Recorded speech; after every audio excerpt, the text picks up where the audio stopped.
जय माता दी दोस्तों, राधे राधे। नवरात्रों के दौरान श्री दुर्गा सप्तशती के पाठ का अत्यधिक महत्व है। श्री दुर्गा सप्तशती में कुल 13 अध्याय हैं। श्री दुर्गा सप्तशती का संपूर्ण पाठ या तो एक साथ करना चाहिए, अन्यथा नवरात्रों के पहले 7 दिन प्रत्येक अध्याय का पाठ करना चाहिए। जैसे कि नवरात्रों के पहले दिन श्री दुर्गा सप्तशती के पहले अध्याय का, दूसरे दिन श्री दुर्गा सप्तशती के दूसरे एवं तीसरे अध्याय का और तीसरे नवरात्र पर चौथे अध्याय का पाठ करना चाहिए। इस तरह सप्तमी तिथि तक श्री दुर्गा सप्तशती का संपूर्ण पाठ हो जाता है। हम इन नवरात्रों में हर दिन जिन अध्यायों का पाठ करना चाहिए उन्हें वीडियो के रूप में प्रस्तुत कर रहे हैं। आज नवरात्रों का 5वां दिन है। इस दिन दुर्गा सप्तशती के 9वें और 10वें अध्याय का पाठ किया जाता है। पहले 3 अध्यायों में देवी के प्रादुर्भाव का वर्णन और महिषासुर और उसकी सेना का वध का वर्णन मिला है। महिषासुर और उसके संपूर्ण सेना के वध से सभी देवता अत्यंत प्रसन्न हो देवी भगवती की स्तुति करने लगते हैं। भगवती की स्तुति का वर्णन हम चौथे अध्याय में पाते हैं। फिर 5वें, 6ठे, 7वें और 8वें अध्याय में माँ काली के अवतार का वर्णन मिलता है। आज हम 9वें और 10वें अध्याय का पाठ कर रहे हैं। इसमें शुंभ निशुंभ के वध का विवरण है। दुर्गा सप्तशती के अलग अलग अध्यायों का अपना अपना महत्व होता है। जैसे कि 9वां अध्याय गुमशुदा की तलाश, हर प्रकार की कामना एवं पुत्र आदि के लिए। बहुत से लोग जो घर छोड़ जाते हैं या खो जाते हैं, यह पाठ उनके लौटने का साधन बनता है। 10वां अध्याय अच्छे पुत्र की कामना रखने वाले या बच्चे गलत रास्ते पर चल रहे हो तो यह पाठ पूर्ण फलदायी है। भक्तों, हमेशा की तरह जय माता दी लिखकर कमेंट अवश्य करें और वीडियो अच्छी लगने पर लाइक करना ना भूलें। और यदि आपने अभी तक हमारे चैनल को सब्सक्राइब नहीं किया है तो यही अवसर है, अभी सब्सक्राइब कर दें। कहिए जय माता दी, लिखिए जय माता दी। रक्त बीज के मारे जाने पर और अपनी बहुत बड़ी सेना का इस प्रकार सर्वनाश होते देखकर शुंभ और निशुंभ का देवी से घोर युद्ध होने लगा और वे दोनों असुर इस प्रकार देवी पर बाण फेंकने लगे जैसे मेघों से वर्षा हो रही हो। उन दोनों के चलाए हुए बाणों को देवी ने अपने बाणों से काट डाला और अपने शस्त्रों की वर्षा से उन दोनों दैत्यों को चोट पहुंचाई। देवी ने अपना शंख बजाया और धनुष के टंकोर का भी अत्यंत दुस्सह शब्द किया। साथ ही अपने घंटे की शब्द से, जो कि संपूर्ण दैत्य सेना के तेज को नष्ट करने वाला था, संपूर्ण दिशाओं में व्याप्त कर दिया। इसके पश्चात देवी के सिंह ने भी अपनी दहाड़ से, जिसे सुन बड़े बड़े बलवानों का मद चूर चूर हो जाता था, आकाश, पृथ्वी और 10 दिशाओं को पूरित कर दिया। फिर आकाश में उछलकर काली ने अपने दांतों तथा हाथों को पृथ्वी पर पटका। उसके ऐसा करने से ऐसा शब्द हुआ जिससे कि उससे पहले के सारे शब्द शांत हो गए।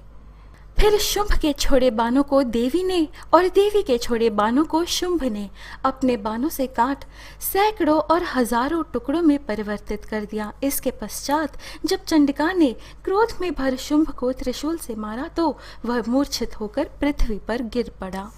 जब उसकी मूर्छा दूर हुई तो वह धनुष लेकर आया और अपने बाणों से उसने देवी काली तथा सिंह को घायल कर दिया। फिर उस राक्षस ने 10,000 भुजाएं धारण करके चक्र आदि आयुधों से देवी को आच्छादित कर दिया। तब भगवती दुर्गा ने कृपित होकर अपने बाणों से उन चक्रों तथा बाणों को काट डाला। यह देखकर निशुंभ हाथ में गदा लेकर चंडिका को मारने के लिए दौड़ा। उसके आते ही देवी ने तीक्ष्ण धार वाले खड्ग से उसकी गदा को काट डाला।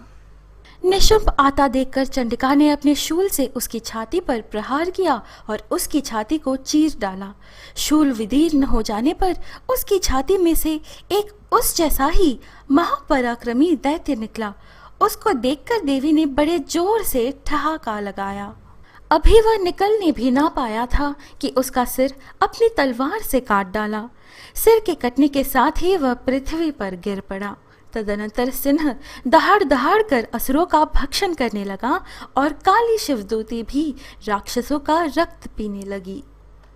अपने प्यारे भाई को मरा हुआ तथा सेना को नष्ट हुई देखकर क्रोध में भरकर दैत्यराज शुंभ कहने लगा, दुष्ट दुर्गे, तू अहंकार से गर्व मत कर, क्योंकि तू दूसरों के बल पर लड़ रही है।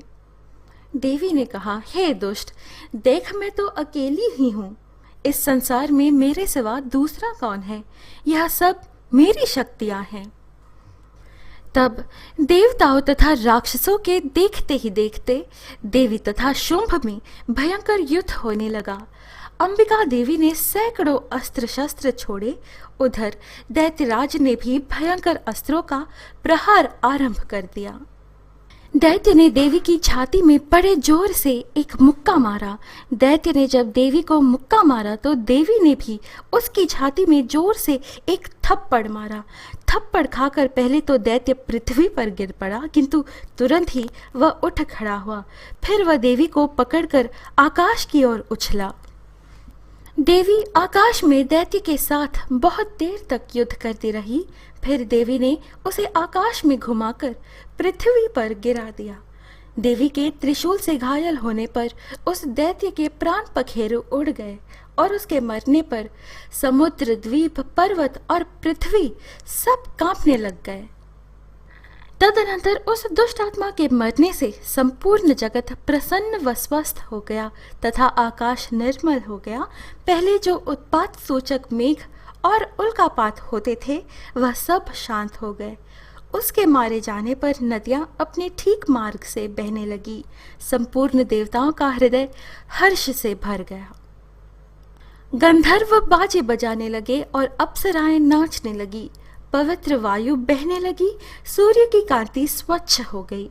यज्ञशालाओं की बुझी हुई अग्नि अपने आप प्रज्वलित हो उठी तथा चारों दिशाओं में शांति फैल गई।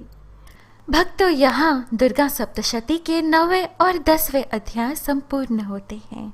जय माता दी लिखकर इस वीडियो को लाइक करना ना भूलें। नव दुर्गा की कथाएं, दुर्गा सप्तशती के अन्य अध्याय और आध्यात्मिक वीडियोस पाने के लिए कृपया हमारे YouTube चैनल पवित्र वचन को सब्सक्राइब कर हमसे बने रहिएगा।